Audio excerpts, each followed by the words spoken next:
Okay, June 10th. My goodness, half of the year is gone already. It's another day in paradise for me, at least. I hope you're all having a fabulous, fabulous day. Lots going on to talk about, including Bill Gates talking to Congress this morning.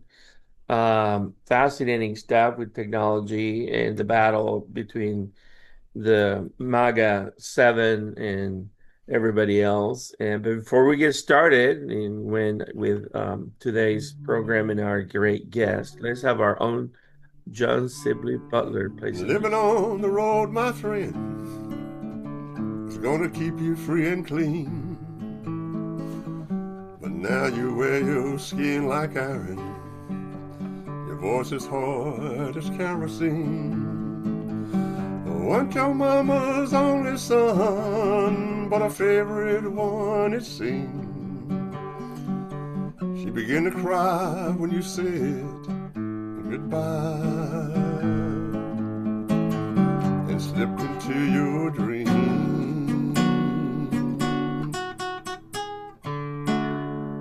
Woo! Johnny, lots going on. I know that you're super busy and wondering how the IPO market is going to swallow all these big IPOs that are coming, trillions of dollars apparently. There's so much going on. I just want to stay focused on the fact that our guest is an expert on sustainability and plastics, and that continues to be a big topic among many societies on how that's going to get resolved. But what's going on in your neck of the woods?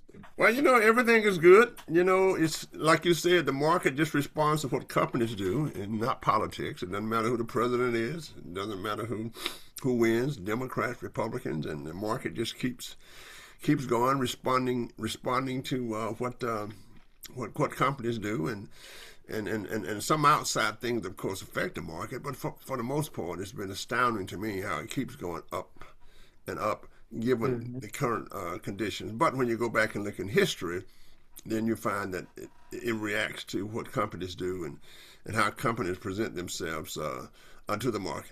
Well, Andres, the big thing that is going on now is it's the mental, how people think about the world, how people think about the future. It's almost like we're coming out of an uncertainty of a war. Well, I say that because of the expectations for employment. I say that, Mhm. and this is not the first time that we've had issues with employment. It's the first time we've had AI.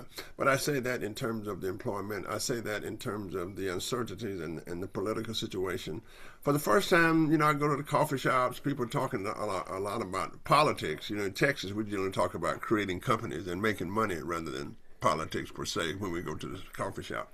But we're trying to resemble Washington D.C. now in terms of the idea of what's going on in the world. You know that the war is not over, and I think this country that we're in conflict with will continue to hit back.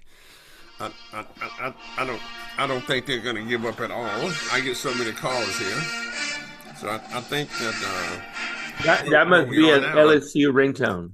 yeah, where we are now, Andreas, is a very interesting place. But I'll say this: the innovation, and it's not yet businesses yet. When we talk about these companies, when we talk about going IPOs, they're in the startup stage. They're not providing jobs and opportunities. And as you know better than me, there are a lot of these startups that don't need any employees anymore.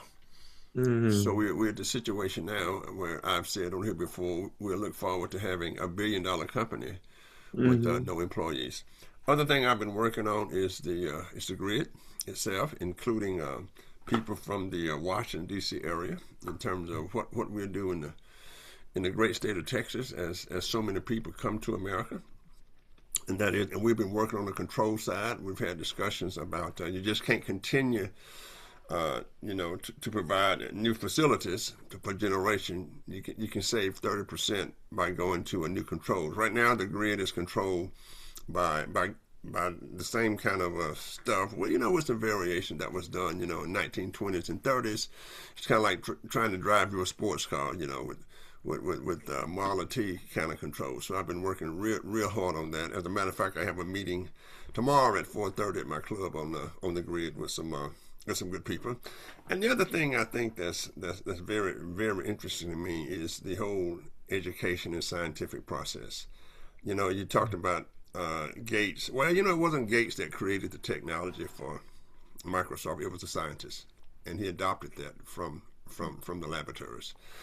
So we got to stay ahead of the science, and I've always thought, and my father, of course, was in agriculture, that everything begins with the science. It doesn't begin with management, accounting, and finance. It begins with how will the science take us to the future? Will we be flying around in cars like bumblebees? Well, that's the new science.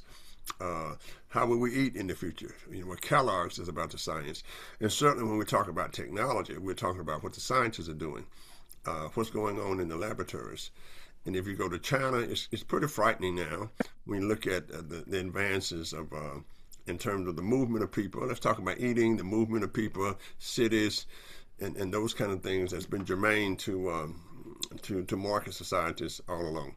So I have an interest in where will the science will it be done at universities? Well, I'm not sure. I said this when I was in graduate school back in the day. The best universities, as Llewellyn knows, were in Germany. The best thinkers came out of Germany. They came out of Austria. They didn't come out of America, right? So I always wanted to go back and read all of the scholarship of the German scholars. So I think the scholarship, and we got to realize in America that it is science and technology that has taken where we are now. It is the science and technology and the adoption of the science and the technology. And Sure. I think business schools will change, like we did at Texas. We combined science and technology with the business schools to create company. That's kind of where I am now. Got it. Got it. Well, quick data point before I go to Llewellyn is that Tesla just got approval from the Belgian government to do their driverless vehicles. So Belgium is ahead of the US on approving Tesla moving into that. So interesting news there. Llewellyn, what's up to you?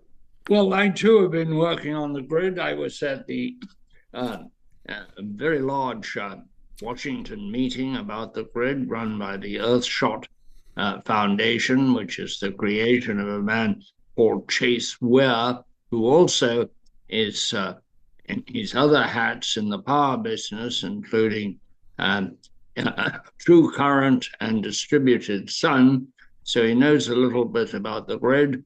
And it was a fascinating meeting with one extraordinary speaker after another, including Jigar Shah, who did so much to revolutionize the way DOE funds startups. And when he worked for the Biden administration, but I was glad when I interviewed him for my television program, White House Chronicle, to hear him saying that a lot of those programs are continuing. They haven't been axiomatically axed, if you will, which a lot of people had feared, and that some of the momentum continues, which is a good idea. I think we're in as I've said week after week, a precarious situation. It just got worse because of the deterioration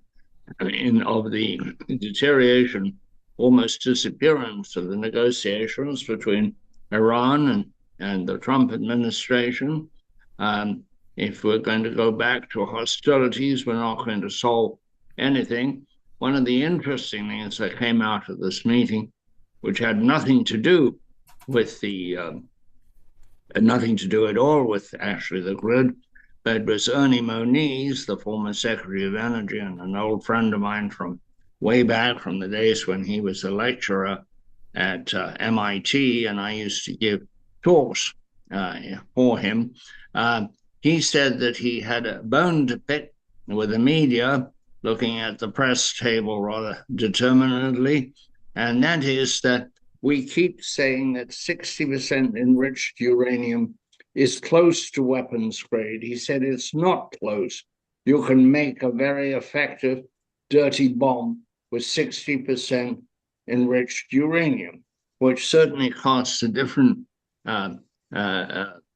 assessment of where Iran is with its 60% enriched uranium. I've done a little research on this since I heard Ernie say it, and it means you get a bomb which has got about, oh, I don't know, much less uh, yield, but Hmm. nonetheless has yield and is a nuclear weapon. That was a very interesting point. It gives the negotiations with Iran something of a different complexion. We mentioned these huge IPOs. They may be, and I cannot say, one of the great cons of all time, because as my Took the brilliant words out of my mouth, my, Llewellyn. my brilliant friend John Sibley Butler, did you hear that, John? I And hear that. I haven't I had got a that heart murmur thing when you I were heard it. going to, that gift you were going to send hasn't arrived yet. But he was Well, it's quite coming. correct that we are putting trillions of dollars into corporations that have never made a profit and do not have a convincing uh, business plan for how they will make a profit. And that we will have the internet, I have no doubt. But whether these early companies will make great fortunes, the idea is they'll make great fortunes the way the first tech companies made great fortunes, Microsoft, Google, etc. But that's not guaranteed at all. And history doesn't quite repeat itself. History informs the future, but it does not provide the future. And Yeah. given that, I think that we're on very thin ice with the market. We're on thin ice in our international relationship. And today, one of the more astounding things, of many astounding things, which the President of the United States has said, the great man declared that he liked inflation. Today it hit I 4.2%. saw that 20 minutes ago. My God. I agree with you, Alex. My God, no head of state has ever said that. He might want to know that in 1974, as a result of the energy crisis and the inflation it produced, 23 heads of state lost their jobs. Yeah. Yeah. So anyway, those are great insights, Llewellyn. Let me introduce Alex, our guest today, and Alex is the co-founder and CEO of Applied Bioplastics. And, it's an interesting company. Alex will be able to tell us all kinds of things about it as he's been here before, and we're curious to see his progress. But, they're not really trying to replace plastics. They're just creating a new version of it with new materials and a new cost of formula. And I think that they're making a ton of progress, and maybe there's more things to share from Alex, including how is he using AI and playing in the game of leveraging the new tools. So, Alex, welcome to the program. Thank you so much for having me back. It's always great to be with you, three illustrious gentlemen. So I've got a million perspectives on what's already been said. I'll try to keep everything short, but I must agree directly with Llewellyn that I believe the upcoming IPOs are the last kind of harvest of a particular class of people before they allow the market to crumble, leaving the vast majority of retail investors holding the bag, as it were. Nothing portends this better than the fact that there have been some exceptions made for the SpaceX IPO, which roll them into the pension funds of many, many employers, as well as the government, as well as foreign bodies as well. So essentially, a company that doesn't have financials that indicate anywhere near the valuation they are asking is forcing its way into the portfolios of possibly even billions of people, right? And there is no other word for that, in my view, than theft and fraud. I fear for what's next with the market, and had I any cash, it would be out of the market right now. That said, Well, that's a obviously the mistake. and maybe over the last few years, but I've heavily invested in my own firm because I actually know what's going on in my own firm.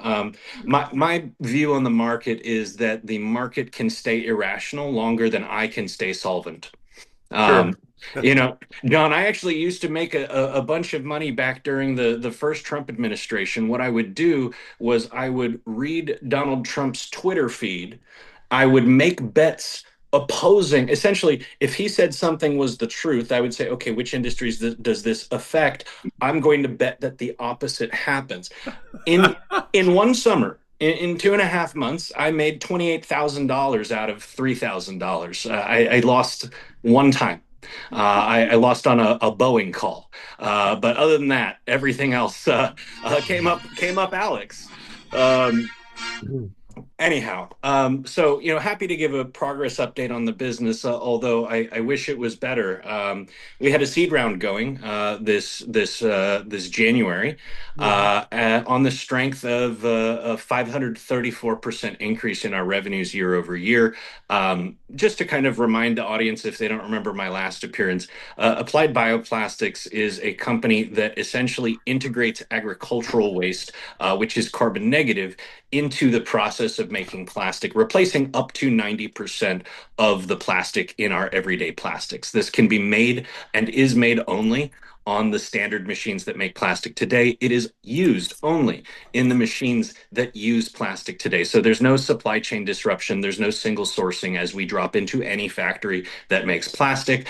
And typically we can compete with the prices of oil-based plastic, and often we beat the prices of oil-based plastic, making us the only bioplastics company in the world to beat virgin oil-based plastic on price. Now, we had massive revenue growth year over year, as I mentioned. We accomplished this with exactly one sales rep. I have no one else on staff, as there have been repeated black swan events that have disrupted fundraising rounds for us. And not to give the entire litany of woe, but COVID disrupted our first, the crypto crash disrupted our second, the re-election of Donald Trump disrupted our third, and this January, we had five major investors in diligence that would have successfully closed our very first funding round in 7 years. Yesterday was our seventh anniversary as a business. And Congratulations. Thank you. One of those investors wrote a relatively small check, wired the money, and 6 hours later, Trump was bombing Iran. The other investors dropped out of the round entirely, haven't been able to get them to call me back. So, you know, people have closed their books over and over during the reign of terror. I mean, the reign of Trump, excuse me. Sorry, that was for Llewellyn. Anyways, yeah, no, I mean, over the last 11 years or so, we have seen repeated market disruptions. What I think is repeated market manipulation as well, and how are investors, the lifeblood of capitalism, supposed to make good, honest decisions when they know the market is rigged against them. And in particular, what you see in the investment market is the shutting down of riskier funds, which sustainability funds seem to be kind of the larger part of that cohort, right? I mean, let's just take plastics, for instance. There has never been a profitable bioplastics company, not once, not ever, not in the last 30 years. Unless they are subsidized by a larger oil and gas company, it's just never happened. So investors have burned $4 billion in the last 33 years since the first bioplastics made its way onto the market, and so they're wary, right? And the LPs for those funds are also wary, right?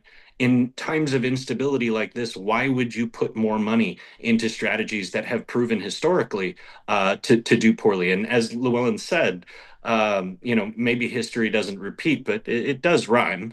And if you're going to invest in bioplastics, it's likely that you're going to lose your money, right? So, particularly in a time of global turmoil. The ironic thing here is that with the investors that dropped out of our round, 95% loss in revenue across the immediate sales in commodity plastics in the month after Donald Trump began bombing Iran, right? And the reason is to destabilize the prices, sent them through the roof, right? Most companies saw a complete cessation of plastic purchasing because most of the manufacturers stopped manufacturing to give themselves time for the prices to come back down. Now, of course, the war has dragged on and they're being forced to purchase at higher prices. However, here's the irony. Because Applied Bioplastics does distributed production, which means that our plastic is made near the customer, we're not using Iranian plastic. We're not using Iranian oil. We're not shipping anything anywhere. In fact, when we make plastic for Indians, it's made in India. When we make it in the United States, it's made in the United States. So we saw a 20% drop in revenue during that same time compared to the rest of the market. So I think the decision to drop out is foolish, but of course I'm biased. I'm going to turn it back to everybody. I've got a million other things, but let's do the round robin here. Well, let me just Sure. comment. Great comments. I love your enthusiasm. I just love your enthusiasm. That's hard to teach, by the way. I might ask.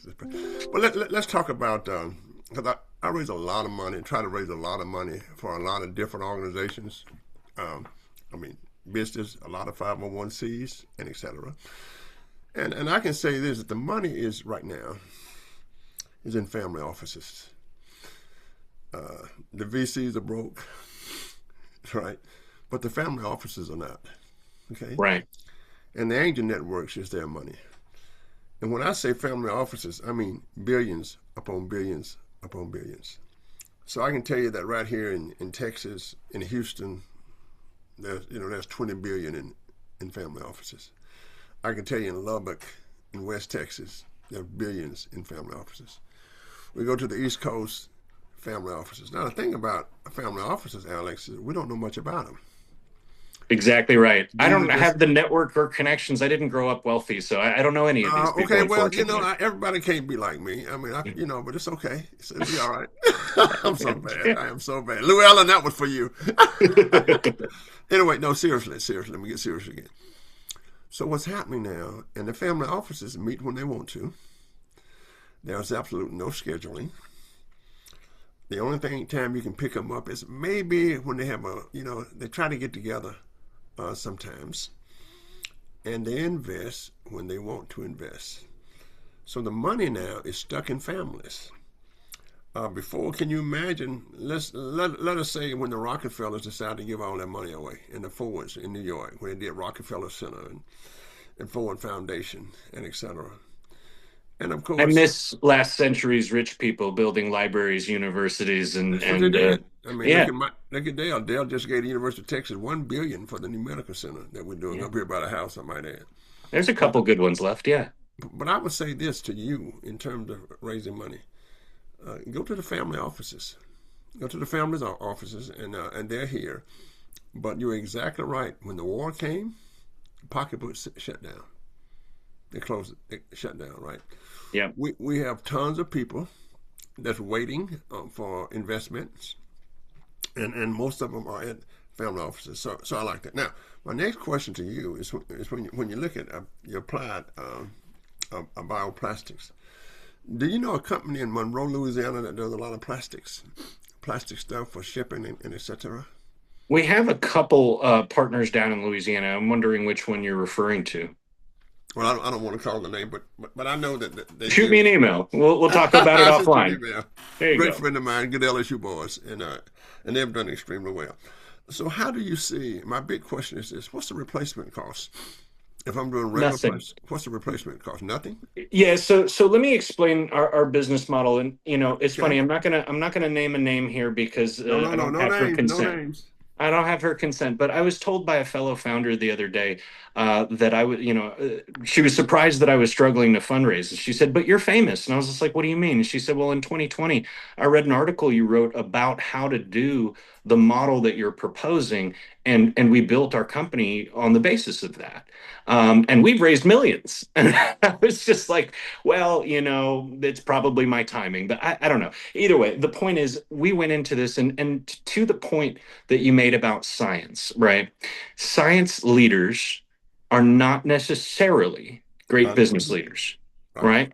Mhm. Science leaders often chase grants. So I'm going to give you the 5 reasons why bioplastics businesses fail, and that's going to answer your question. So Okay. if you'll permit a couple minutes here, number one, science leaders in manufacturing and in business typically chase grants. One of the biggest killers of bioplastics companies is regional development grants, where a government, small government, will say, we'll pay for your factory, or we'll pay for a great deal of your factory. We will pay your taxes for your first 2 years years, we will help you hire locals, to come work at your plant. And it sounds like a great deal.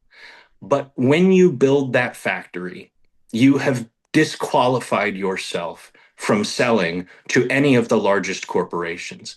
And the reason for that is that they will never accept a supply chain risk like a single factory producing their core component. That is Absolutely. not something they're willing to do. So every single bioplastics founder that founded a pilot facility to make their stuff, not only do they put themselves at a disadvantage simply because pilot facilities do not have the economics of scale incorporated into them, but also they are now disqualified from nearly every procurement department on earth, right? Agree. So two really major problems there. The other, is what you asked about, and we're going to get to that in just a second. But before we do, price, obviously, we live in a capitalist world. People are not going to take a loss simply to switch to a more primo material when it comes to sustainability. There are some companies that will do so. It's about 1% of the market, which is where bioplastics have been stuck in terms of market consumption for 20 years, right? So 1% of the market will pay your premium, but nobody Half else a will. percent will pay your premium. Right, exactly. So lastly, let's get to the switching part, right? So Mm-hmm. typically, bioplastics cannot meet the normal temperatures for an injection molding machine. The average temperature is 210 degrees Celsius. The highest bioplastic on the market besides mine is 140 degrees Celsius. Now, you could theoretically run that plastic on that machine. What you'd have to do is turn down the temperature. What that does is reduce the plastic melt flow rate, which means the speed at which it fills the molds. So let's take a random company, let's say L'Oreal, for example, right? You want to make 10,000 lipstick caps per hour, but I told you you have to turn down your temperature. Suddenly it's 6,000. Are you willing to take a 40% reduction in output just so you can use my sustainable plastic? Absolutely not. 0% of the time is that going to be okay for a large corporation, right? So it has to run at the same temperatures. It has to perform the same when you run it at the same temperatures. And if you think that a large corporation is going to change a single piece of equipment for you in their process, you're out of your mind. Mm-hmm. So it has to drop in. So what we did, because I am a sales leader, I spent 10 years in high-tech corporate sales prior to starting this company. The first thing I learned how to do was penetrate the C-suite and understand their problems. So I did that. The list I just gave you did not come from me or my brain. The first thing we did 7 years ago, almost exactly, was call some of the largest plastic item producing companies in the world and say, hey, you've been offered bioplastics for 30 years. Why have you never taken them Mm-hmm. up? And they all gave us the same list of reasons that I just gave you. I've given you the key to succeeding in bioplastics. So we designed our corporation around those answers. We will never single source because our technology drops into any plastic making machine. Our technology meets the temperature that they need it to meet.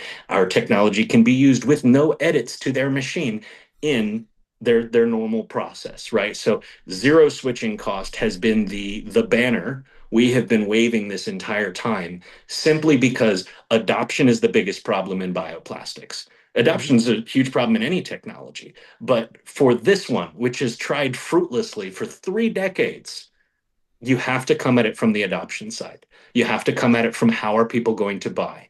And that's what we've done. Okay, I think so. Have you thought about just doing your thing independent of the big corporations? Oh, absolutely. That's what we're doing today. So Okay. here's the thing, 100% of our revenue is from India today. Now, Okay. why would we do India? Well, all of the small compounders and all the small injection molders that make say the handle of the toothbrush that you use every morning, probably molded in India, right? We have this opinion. Nearly every other bioplastics company is headquartered out of the United States or Europe. They are fighting for that 1% market share, right? Mm-hmm. All of them. No matter how many more founders they're going to be, they're all going to be fighting for that 1% market share. But the reality is, if you cannot win in the most price sensitive commodities market on earth, which is India, you Mm-hmm. don't belong in the game because you're not going to change anything other than, a few straws here and there, a few bags here and there. Maybe you'll replace styrofoam in Western nations. But the Mm-hmm. reality is the vast majority of plastic is consumed outside the West, right? Mm-hmm. Produced and consumed outside the West. So if you're actually trying to change the world, not just make money, you Mm-hmm. have to play in India. And if you can't play there, you don't belong in the big leagues. Hmm. Good answer.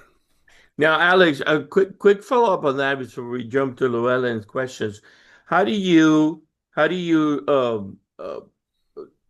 rationalize the existence of Yeti and a way, which is basically I'm going to use a steel material so I don't have to use plastic or paper cups. And that customer segment is pretty, affordable in terms of Mhm. any kind of isn't that a potential market for you or no?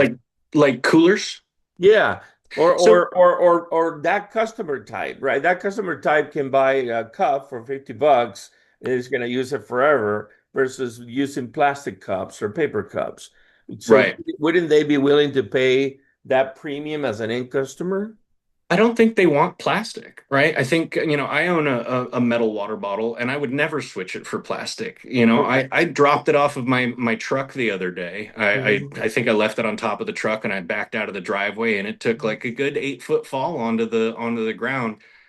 Barely any plastic is going to make that fall and be fine. And Sure. my metal one was a bit dented. So it's a bit of a properties equation, right? So coolers are interesting, but coolers are roto-molded. We're optimized for injection molding. We could one day do roto-molding, but we're just not yet focused on it because injection molding is about 70% of all plastic items. Roto-molding's Sure. substantially more rare in comparison. So optimizing our tech for a smaller market wouldn't necessarily make sense. However, you do bring up an important point, which is that metals are good replacements for plastics in many applications. Mhm. However, in most, for instance, automotive, which is one of our biggest categories, you guys are all old enough to remember when cars were all steel, right? Mhm. And you probably remember your gas mileage at the time too, right? It was gallons per mile, not miles per gallon, if I'm not mistaken. That's Anyways, right. point is, 90% of your vehicle today is plastic by volume, and that's a good thing. But we could do better. We could cut that carbon in half. We could cut the microplastics, at end of life in more than half. If automakers switch to our plastic, and I'm happy to report that one of our prospects that we've been working with for the last several years has turned around and decided to begin using our polymers in April of 2027 across at least 4 applications within their vehicles. So that's going to be the big breakout moment for applied bioplastics. 100% margin, millions in revenue. Just got to survive until April 2027. Thank you for the answer, Llewellyn. Um, Thank you. Uh, Alex, list for me the virtues of bioplastic over conventional plastic. Mine or bioplastic in general? Let's go with yours. You're here. Very good. So there's a number of virtues beyond the strength, right? So most bioplastics are going to be weaker. Mine is typically stronger than virgin plastic. The next piece is number one, we are using agricultural waste as a very high density filler, which replaces the plastic that's in there, right? Now, a lot of bioplastics are actually worse for the environment than oil-based plastics. And the reason is that when they degrade improperly, i.e., they are not in a compost pile, they are not in an industrial composter, of which I think there's enough to count on both hands in the world. But people are acting like industrial composting is the end all be all, but there's no facilities to actually do the job.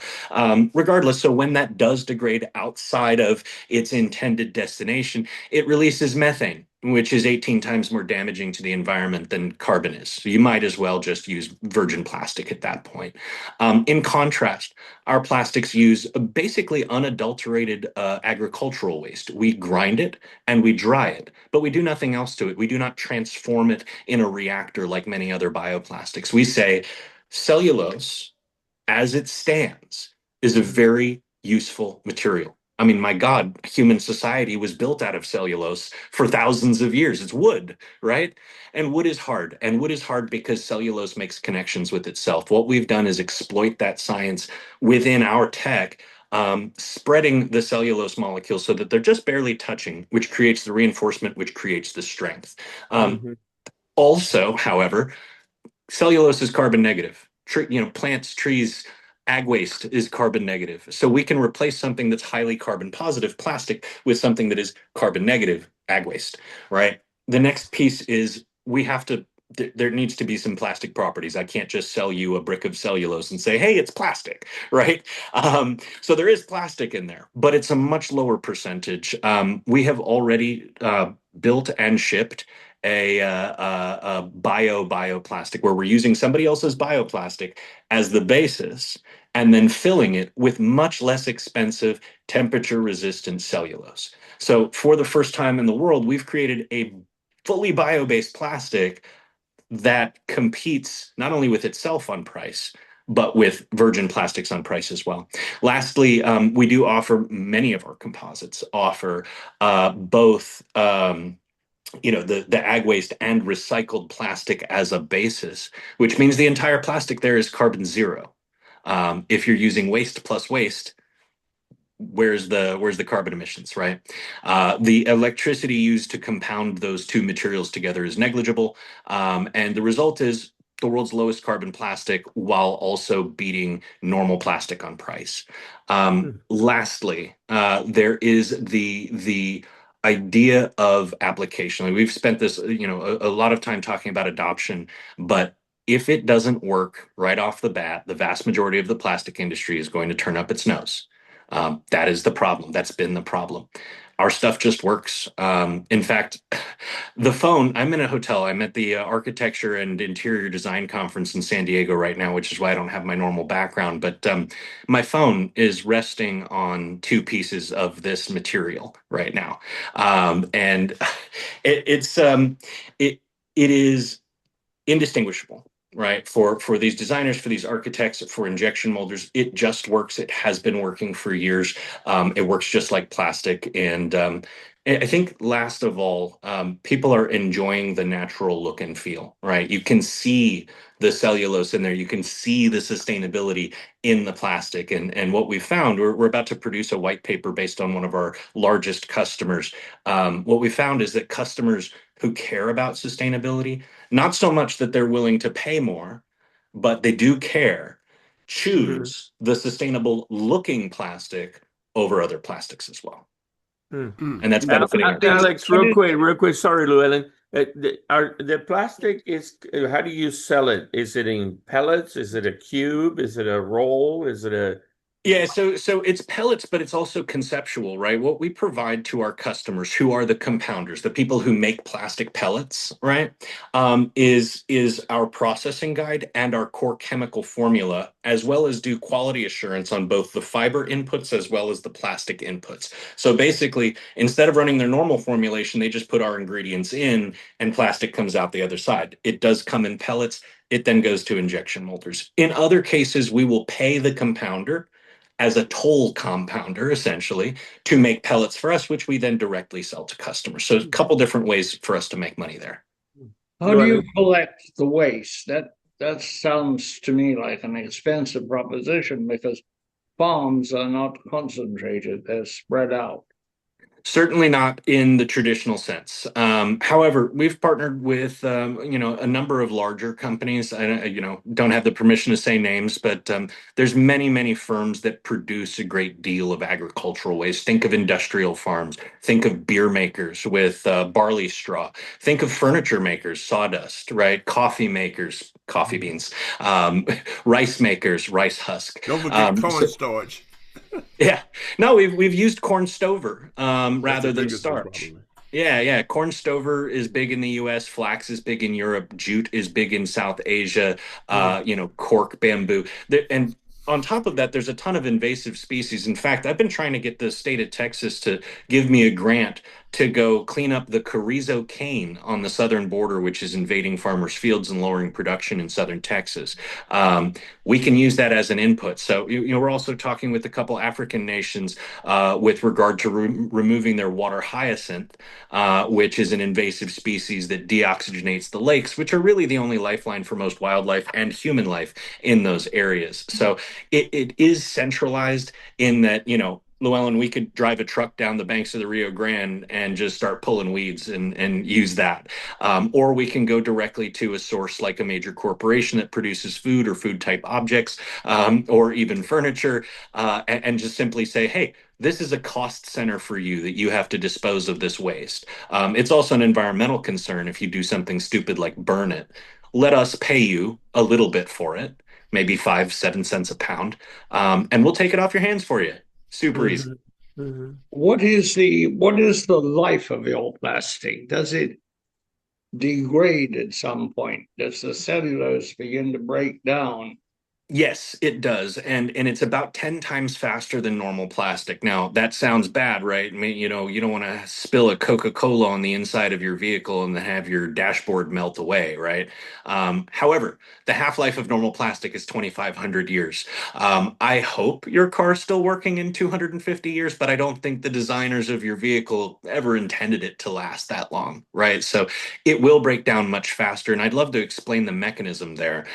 Once the surface, so essentially on the inside of an injection mold, the plastic is going to flow around the cellulose. So here's the edge of the mold. Here is the plastic. Then the cellulose is beneath the surface in most cases, right? There's not fuzzies sticking out of it, which is important for look and feel, but neither here nor there. Once that first layer of plastic, which is microns thick, wears off over the life of the object, it exposes cellulose. And as you said, the cellulose will then rot and go away, exposing even more surface area, right? Because instead of just like layer by layer, it's coming off, it's beginning to form cracks inside that go deeper into the structure of the object, and thus allowing weather and the elements and temperature changes to get in there, causing even more cellulose to degrade. At the end, say we have one of our 60% blends, 60% fiber blends, right? Um, 40% of that is going to turn into microplastics, right? Mm, It's not perfect. It's not, but it's a hell of a lot better than 100% microplastics, isn't it? Hmm. mhm. Fascinating, Alex. Alex, tell us real quick, what's what's any new innovation or anything, if money was no object that you think you could go after to improve what you're doing? Oh my gosh.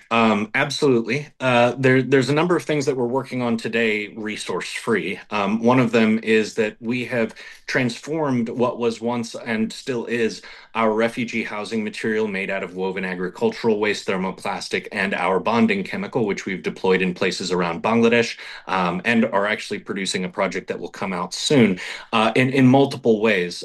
First one is that we're working on a titanium oxide based solar cell that can Mm, be painted on this for under 25 cents per square foot. So mm, what I'm saying is any surface mounted on our material could be a fairly inefficient solar cell. The conversion is about 12, 13%. The best solar panels in the world are around 27%, but they're mhm, orders of magnitude more expensive than mine.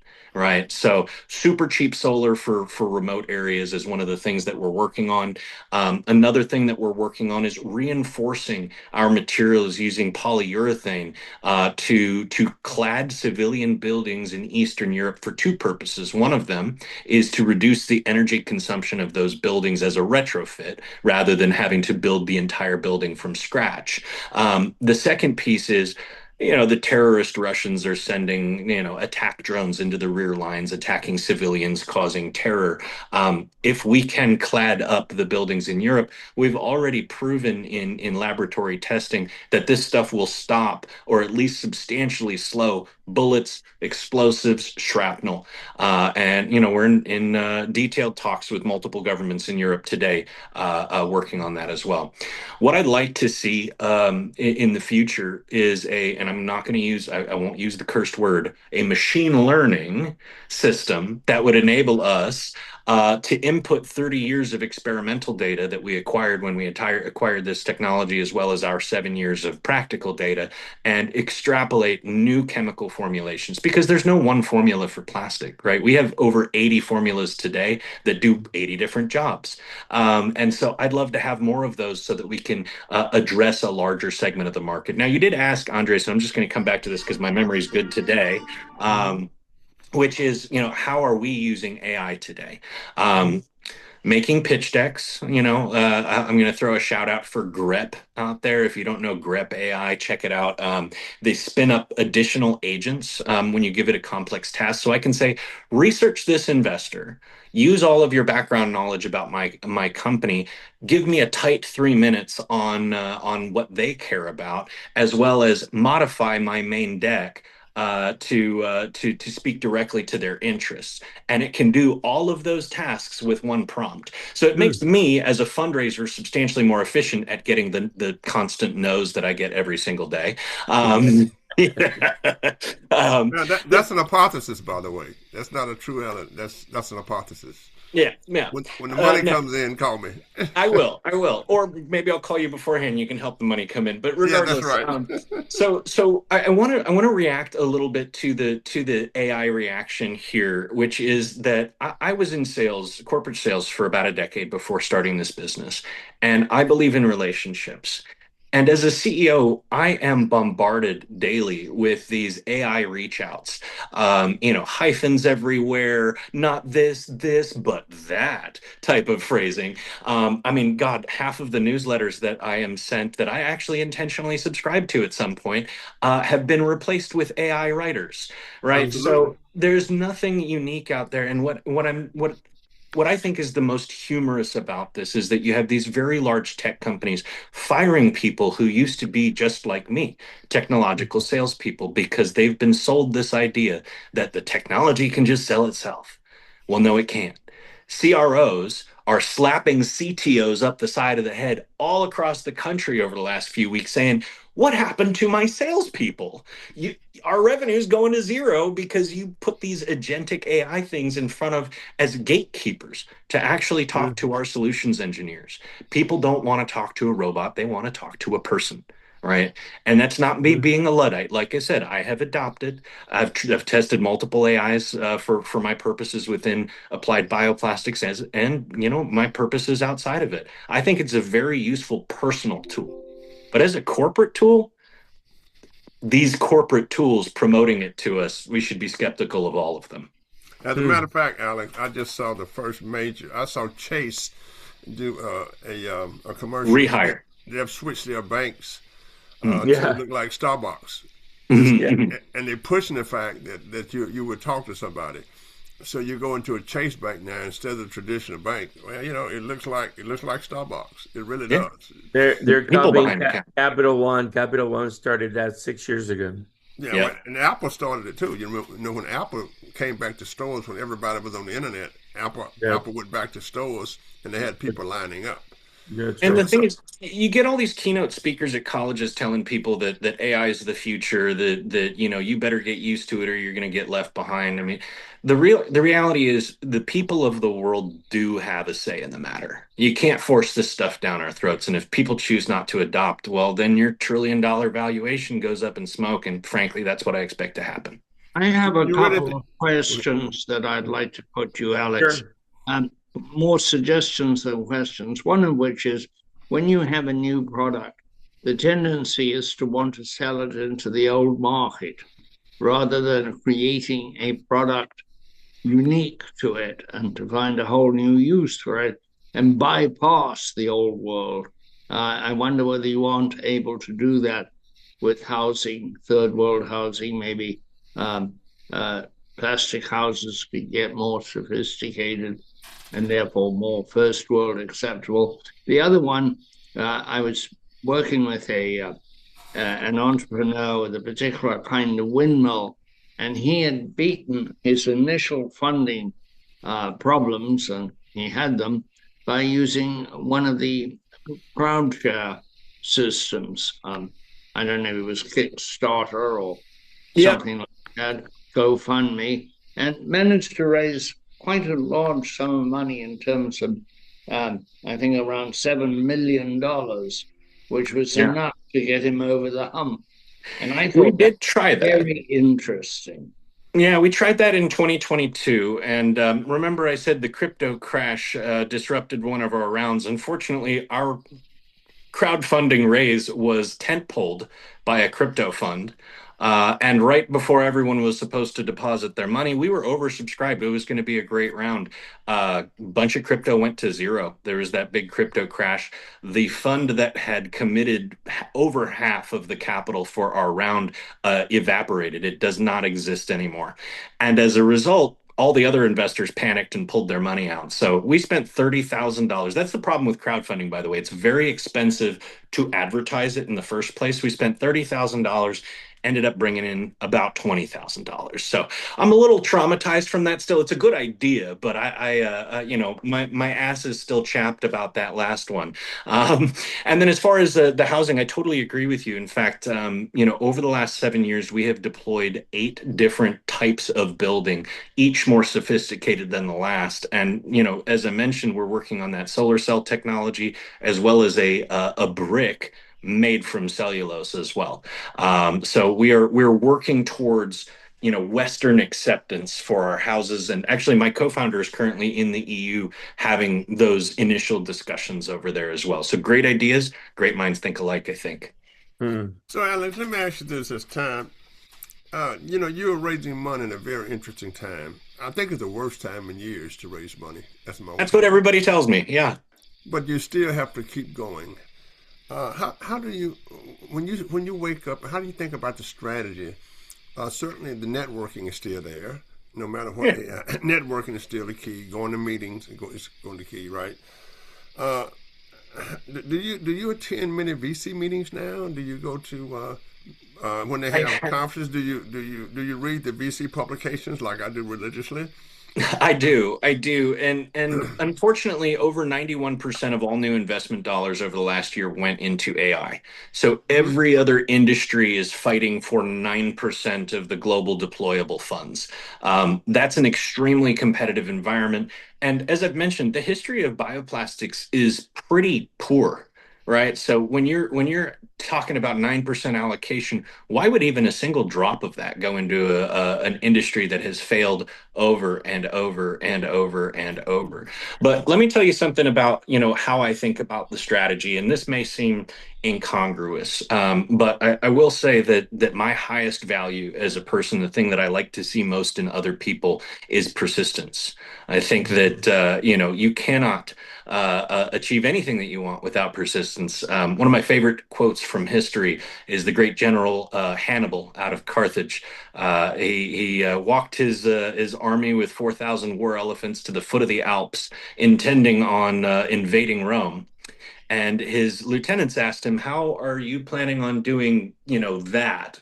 And he drops what I think is the hardest line in history. He says, "Inveniam viam aut faciam, I will find a way or I will make one."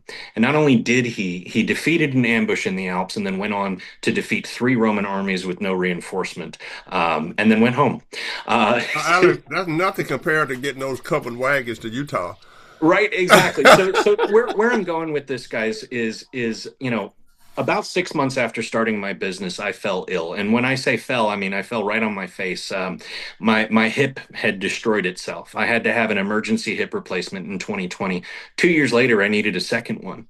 A year later, I finally got a diagnosis on what was going on with me. I have early onset, extremely severe psoriatic arthritis to the point where, nearly all of my joints will need to be replaced, those that can be, in the next 15 to 20 years if I live that long, right? So the strategy here is kind of a dumb one, which is to keep putting one foot in front of the other. I don't know how much longer I have on this earth. I'm 36 now. I take about 37 medications every morning and 27 needles a month. But all of that to say that I'm going to find a way or I'm going to create a way, but continuing to put one foot in front of the other, have as many at bats as I can, meet as many people as I can. I mean, I'm at an architecture and interior design conference today. If that doesn't sound relevant to us, you're not thinking creatively enough. But one foot in front of the other, continue to persist. We are not going to let this thing die because I think we're the biggest chance at the largest carbon reduction in materials that's ever been done. Yeah, well, Hmm. and let me just make a comment. What we used to put up with, and I don't know how it's changed, was I don't know, 70% of the VC money was in Silicon Valley, Of course. and then of the VC money in Texas, 95% of it was in Austin, Yeah. and of the VC money on the East Coast, of that money, then 90% of it was in Boston. Right. So I wonder, given the changes in how we think about enterprises, because we thought about them regionally at first, but I think they're much more global than they were 5 years ago. In terms, I wonder how have investment practices shifted to global enterprises rather than what we used to call the regional effect. That is, we start regionally and then go globally. Certainly, and I'm seeing an interesting thing with that regionalization. Houston and Boston are really the places that you want to go to get science investment these days, Okay. right? But at the same time, you can get on a Zoom call with a VC in Japan if you'd like, Right. and they're perfectly happy to talk with you even if you're in Austin, Texas. So I think the globalization of opportunities is a fantastic thing for founders, particularly if you have a company that is part of the popular meta, right? You were talking about, by the way, AI companies that don't have any employees except maybe the founder. I think that IT consultants are going to have an amazing decade because the AI is producing all this extraneous spaghetti code. So you got a guy saying, "Hey, I've got a multi-million-dollar business idea. If I could only get the code to work," and then they're going to have to call in a real programmer Mm-hmm. to un-F the thing that the AI effed up. So I think it may even take teams to untangle that kind of stuff. So I think the job market will shift. But I also think kind of the globalization of opportunity is affected by that as well. You see all these arguments about H-1B visas, and I'm not a huge fan. I think that tech companies use it to functionally enslave people from other countries. It's like, hey, you're welcome to leave, but you also get kicked out of the country. But at the same time, why even bring someone here? Why not simply outsource your technical work to someone who can do the skilled thing for less money? Right. So it makes no sense. It should follow, right, that if businesses can take advantage of this globalization, that investors should also take advantage of this globalization. And so we're definitely seeing that. Unfortunately, I think a lot of the looking out there, a lot of funds don't like to admit that they're broke, right? So they keep their website up, they keep their applications open, and what that does is it slows the pace of innovation. If I could get the VC world to change anything, it would be hang a little sign down on your website when you're fundraising and you're not deploying capital, so I don't waste my time. Well, Alex, remember when they were raging and going, there was no information either. Of course So not. they Of never. I course. mean, we did a investment program at the University of Texas. They wouldn't talk to us about how much they made. It's so secretive because everybody's trying to get to the same great companies. So Right. Of the fact course. that, but you're right. They should not waste your time if they don't. Right. But they're trying to hold on until the investments comes back. That's what they're doing. Of course. Of But course. but they Yeah. I are mean, broke. I can tell you that. if they were just to say, "Hey, Alex, really interesting stuff. We'll let you know when we're funded, so perhaps we can get in on this." That would be awesome. But instead, what they'll do is they'll take the call. They will, ask for the deck. They'll have a second call. They'll go into diligence and then say, "Oh, by the way, it's going to be 6 to 9 months after we close our fund." And like I'm like, diligence takes my team time as well. Oh yeah, Right? it take. I Sometimes have it's to 2 years. Yeah. yeah, I have to pull people off of critical revenue producing projects to answer investor questions for investors that will never invest, or aren't planning on it in the next 6 to 9 months. So it's a big frustration, the black boxness of the industry, and I understand the reasons for it. I just I'm here to vent frustration, right? That's good. And of course, the big change is, as Schumpeter said, profit is for you to ensure the next technology and survive the next technology. It's not something stolen. It's a cost for doing business. So what has Absolutely happened true. now is in a situation those companies with the most profit don't know what to do with it for the next generation, That's whereas a lot true. of the startups know what to do with it but don't have the profits. So actually, the Schumpeter equation, which I call it, and which how I interpret it, is that profit has just worked the hell out of people for generations, especially economists, right? Oh, Marx said it was taken from the workers. Oh, blah blah blah blah blah. But profit is a cost to survive the next technology. That's what it Absolutely. is. It has nothing to do with it. Absolutely. That's all it's for. Yes. And what I think you're seeing as well is corporate venture arms who are supposed to spend a portion of that profit to defend against new technologies by investing in them, are limiting themselves pretty drastically. And we're also seeing a lot of venture capital and smaller funds, emerging funds, having this same kind of guardrail that really makes no sense to me, which is that they're gating their investments, even seed rounds at $1 million ARR, right? And it takes a lot to get there, particularly for a science-based firm. It's hard, right? We're not there yet. Here's the thing, though. Once we get to $1 million ARR, we will be profitable. Like I think we'll have like 70% profit. Like I spend $300,000 a year. If we're making $1 million a year in profit, we're very profitable. We do not need a single additional dollar from venture capital, right? So I think there's a lot of opportunities that they're missing out on as a result of this quote unquote strategy. I know what they're trying to do, which is reduce the chaff in a crowded market with lots of companies clamoring for investment. But I think what it does is it both kills emerging technologies, as well as misses them many opportunities for alpha. Yeah. Final thoughts, gentlemen. Llewellyn? Well, I think it's very interesting. I do have a strong feeling that if you don't get into a market, find a new use, seems to me that technology often ends up with a mission other than the one it was conceived for. And I just throw that out. But clearly, that is something that might happen to you.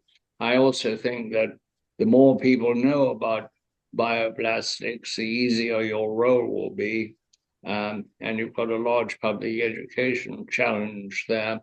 And good luck to you. And you are far and away the most entertaining of our recent guests. Thank you, Llewellyn. I appreciate it. Lots of And enthusiasm. knowledgeable. Thank you, Andres. Yeah, Johnny, final thoughts and closing Yeah, comments. well, I think the most, I would call this material science too. I Yep. think that when you look at everything, and I think that material science is always changing. Like he said, our cars are no longer iron anymore. They've gone through lots of things, and I think the same thing with, it's this guitar that I'm playing. I think that it's a great wood guitar, but certainly we have guitars that's hard plastic. We have guitars that's made out of hard cardboard. So material science is always changing. I think he's in a good position, Alex, to be in the next material science revolution with plastic, which we've been working on, by the way. We got to get rid of plastic and replace it, but nobody's come up with that solution. Alex, how about making a plastic bridge and just covering it in graphene to give it strength? I mean, if graphene wasn't super rare and expensive and impossible to industrially, create. Actually, you know what? Before you start, John, this is my final thought on those science leaders right there. I watched a gentleman at the defense, in fact, where I met Andres. Do you remember it was the Defense Innovation Summit, right? They gave us the award for the best presentation or whatever. The guy who went up after me had devised a way to industrially produce graphene, and he was a scientist.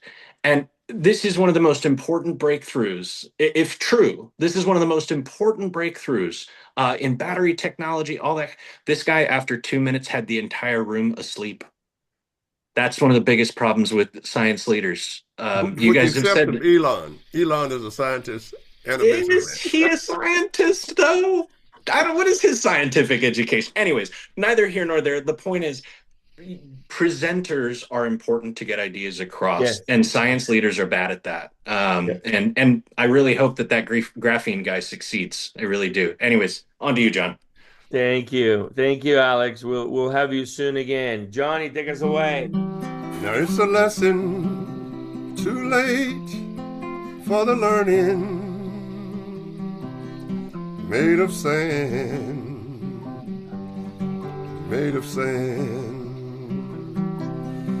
with a wink of an eye, my soul is turning in your hand,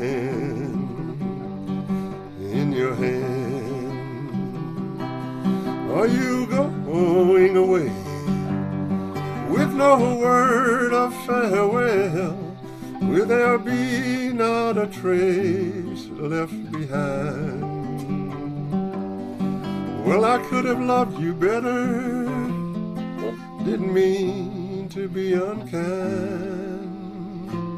That was the last thing on my mind.